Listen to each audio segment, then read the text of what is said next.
The morning light in Michigan often carries a certain crispness that feels both refreshing and heavy with the promise of a long day. In the city of Muskegon, the streets hummed with the quiet rhythm of everyday life, a symphony of car engines and the distant barking of dogs. For Dominique Rogers, her rhythm was defined by the soft breathing of her companions. Dominique was a woman who understood the language of patience, a trait she had honed through her years working as a customer service representative. Her voice was her tool, a calm and steady presence on the other end of the telephone line, solving problems for people she would never meet. But in her heart, she was a dreamer, an aspiring breeder of French bulldogs, those stout, expressive creatures often called Frenchies. Her journey into the world of breeding had only just begun. It was her first time, a venture born out of a deep affection for the breed. She had Ghost, a handsome tan and white male who was a year and a half old. Ghost was a steady soul, purchased from a respected breeder in Pontiac. He was the anchor of her small home. Then there was a new addition, a tiny female puppy only 13 weeks old. This little one was a spark of joy, acquired from a local breeder who had spent 30 years perfecting the art of raising these small, muscular dogs. Dominique had a plan, a vision of the future where Ghost and the puppy would create a lineage of healthy, happy dogs. The date was February the 27th, a day that started like any other. The winter chill still clung to the air, making the indoors feel even more like a sanctuary. At around 2 o'clock in the afternoon, Dominique decided it was time for a brief respite. She was working from home, a luxury that allowed her to be near her dogs, but also meant her breaks were strictly timed. She had a 15-minute window to step away from her computer desk. She decided to let the dogs out for a quick potty break. Her property was not fenced, a detail that many might find concerning, but Dominique had grown accustomed to the routine. Ghost knew the boundaries, and she assumed the 13-week-old puppy would stay close to his side. It was a simple act, a moment of trust in a world that can sometimes be unpredictable. Dominique stepped inside to use the bathroom, glancing at the clock to ensure she was not late for her return to the customer service queue. When she stepped back to the door, not even 15 minutes later, the world had changed. Ghost was there, but the tiny tan puppy was nowhere to be seen. The silence that greeted her was deafening. Panic, cold and sharp, replaced the warmth of her home. She did not hesitate. She quickly put on her shoes and ran out into the street. Her voice, usually so controlled for her clients, was now high and strained as she called out the name of the little girl who had gone missing. She walked down the street, her eyes darting between houses and bushes, her heart hammering against her ribs like a trapped bird.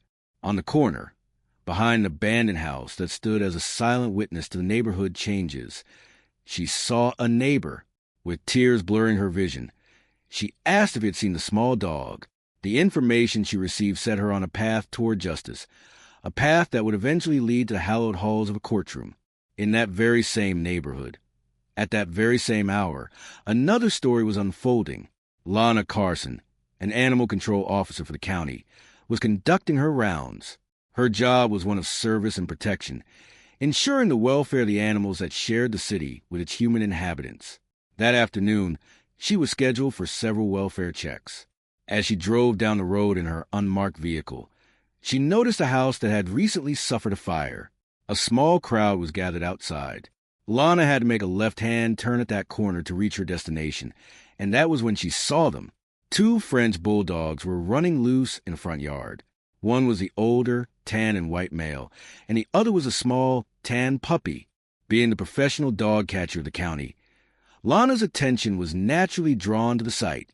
In this particular yard, there was a fence, but it was compromised by an opening and an open gate.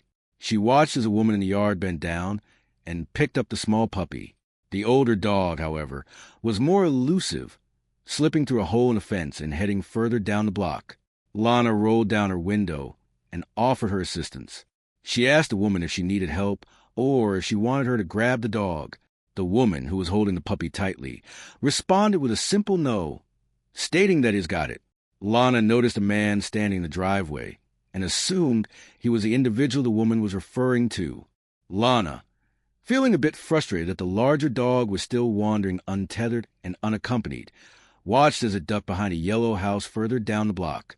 She called out one last time to warn the people that the dog was still loose, then proceeded to her scheduled call.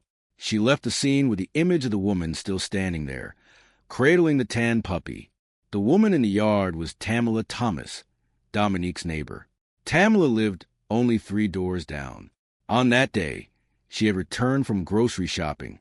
Her mother, Miss Phillips, was inside the house watching Tamala's baby. Tamala had been in the process of bringing her groceries in when she saw the dogs. In her version of the events, she was acting as a good Samaritan. She claimed she saw 2 men outside who appeared to be trying to catch the dogs. She stepped across the street, grabbed a little puppy that was near the fence, and handed it off to a man associated with a silver car parked nearby. She believed she was returning the animal to its rightful owners. She did not stay for a conversation. She had groceries to unload and a baby to attend to. The disappearance of the puppy sparked a search that involved the local police and the animal shelter. Dominique, tireless in her efforts, called the shelter the very next day. By a twist of fate, she spoke with Lana Carson.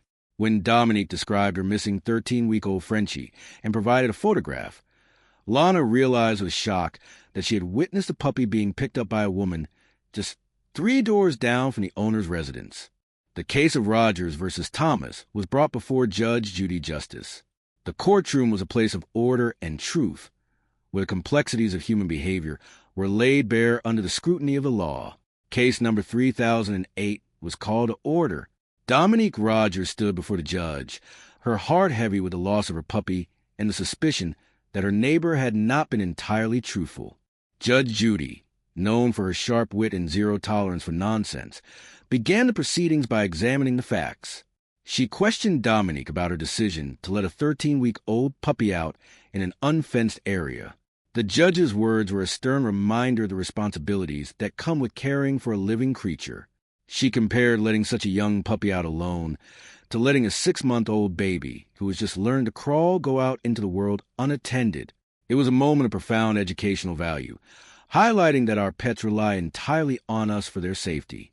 Dominique explained that she had only been gone for a few minutes and that she worked from home with limited break time. She admitted her mistake, but remained steadfast in her belief that Tamala had taken the dog.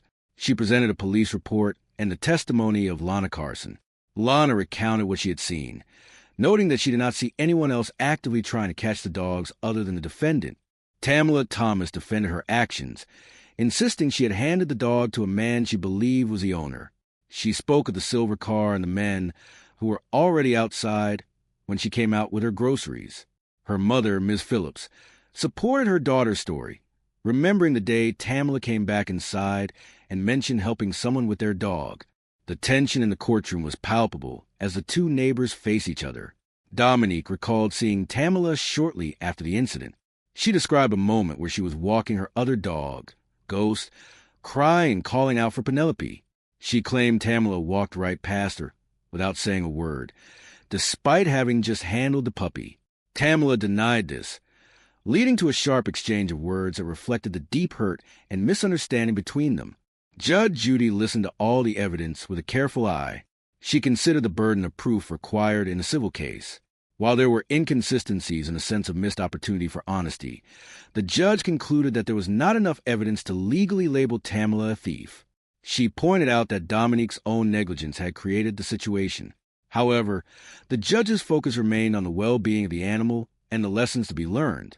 In a voice that resonated with both authority and compassion, Judge Judy dismissed the case.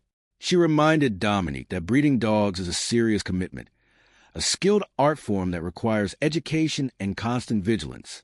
It was not a hobby to be taken lightly. The judge expressed her hope that the puppy would somehow find its way back, but the legal resolution was clear. The owner must bear the burden of the consequences of her choices.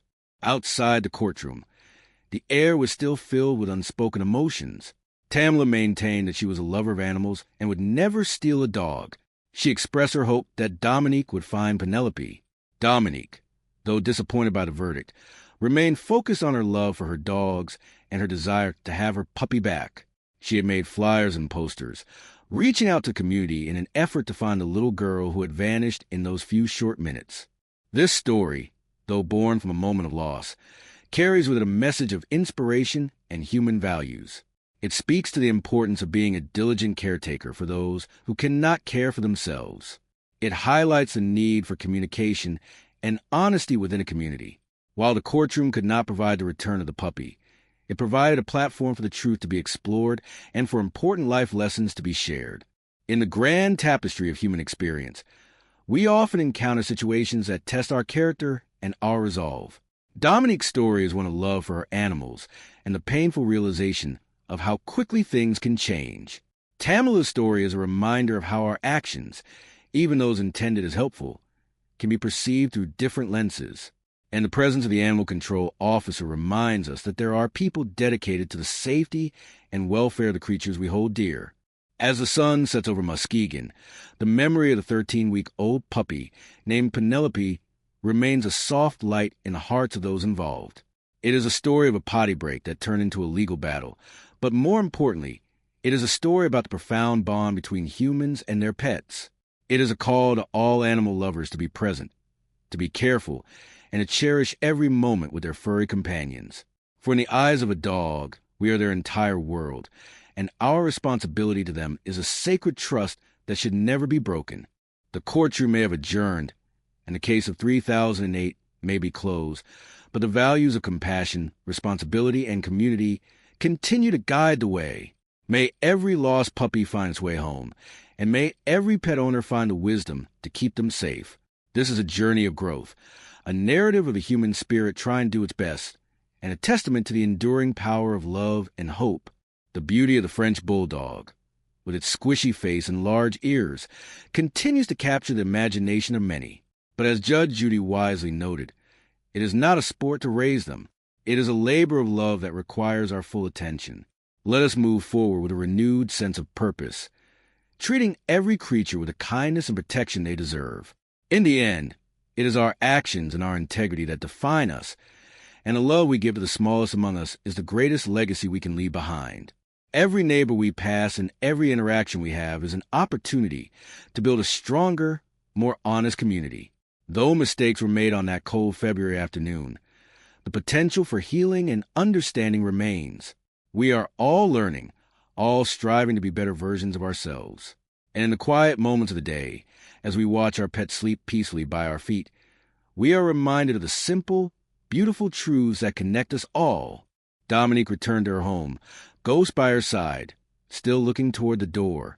The empty space where the puppy used to play was a constant reminder, but also a catalyst for change.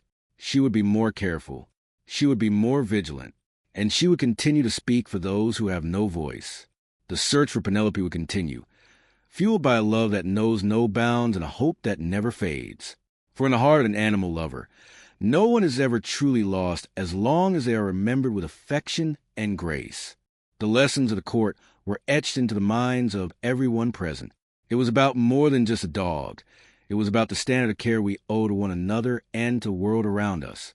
Let this narrative serve as a gentle hum of encouragement, a reminder that through the challenges and the courtroom battles, the spirit of human kindness and the dedication to our animal friends will always be a source of light.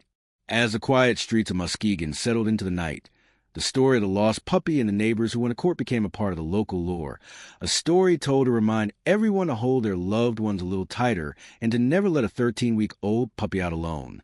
It is a simple lesson, but one that carries the weight of 1,000 heartbeats and the enduring hope of a homecoming that is yet to be.